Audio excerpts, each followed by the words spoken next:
മുത്തലിബിന്റെ പേര് ഷെയ്ബത്തുൽ ഹംദ് എന്നാണ്. അതാണ് അയാളുടെ ഒറിജിനൽ പേര്, ഷെയ്ബത്തുൽ ഹംദ്. അങ്ങനെ ഒരു പണ്ഡിതൻ ഈ കാലത്ത് ആധുനിക കാലത്ത് ജീവിച്ച് മരിച്ചു, ഷെയ്ബത്തുൽ ഹംദ് എന്ന പേര്.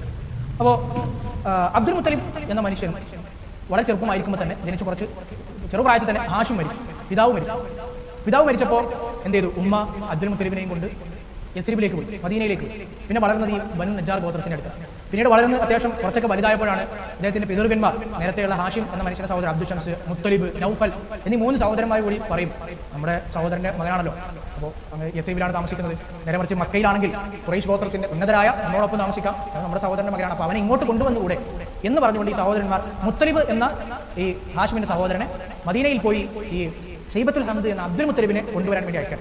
അബ്ദുൽ മുത്തലിബ് എന്ന പേര് വരാനുള്ള കാരണം ഈ ഒരു സംഭവത്തോടുകൂടിയാണ്. ഈ മുത്തലിബ് എന്ന മനുഷ്യൻ, അതായത് അബ്ദുൽ മുത്തലിബിന്റെ പിതൃ ഹാഷിമിന്റെ സഹോദരൻ, ഇദ്ദേഹം മദീനയിലേക്ക് പോകും, കാര്യങ്ങളൊക്കെ സംസാരിക്കും, നജ്ജാർ ഗോത്രത്തോടൊപ്പം പറയും, അതെങ്ങനെ നമ്മുടെ സഹോദരന്റെ മകനാണ്, ഇവിടെ താമസിക്കുന്നതിനേക്കാളും മക്കയിലാണ് ഞങ്ങളോടൊപ്പം, അവന്റെ ഉപ്പയുടെ കുടുംബക്കാരോടൊപ്പമാണ് താമസിക്കുന്നതെങ്കിൽ വളരെ ഉന്നത ഗോത്ര ഖുറൈശികളോടൊപ്പം കാബയുടെ അടുക്കൽ അറബികളൊക്കെ ആദരിക്കുന്ന കൂട്ടത്തിൽ അവന് കഴിയാം. അങ്ങനെ പിതാവിന്റെ ഗോത്രത്തിന് വിട്ടു നൽകണമെന്ന് പറഞ്ഞപ്പോൾ അവർ സന്തോഷത്തോടുകൂടി വിട്ടുകൊടുത്തു. അങ്ങനെ തിരിച്ച് മക്കയിലേക്ക് വരുമ്പോൾ ഒട്ടകപ്പുറത്ത് കുട്ടിനെ കൊണ്ടാണ് കൂടെ ഇരുത്തിയാണ് വരും. അപ്പോൾ മക്കാരൊക്കെ വിചാരിച്ചു ഈ മുത്തലിബ് എന്ന മനുഷ്യന്റെ അടിമക്കുട്ടിയായിരിക്കും ഈ കൂടെയുള്ള കുട്ടി.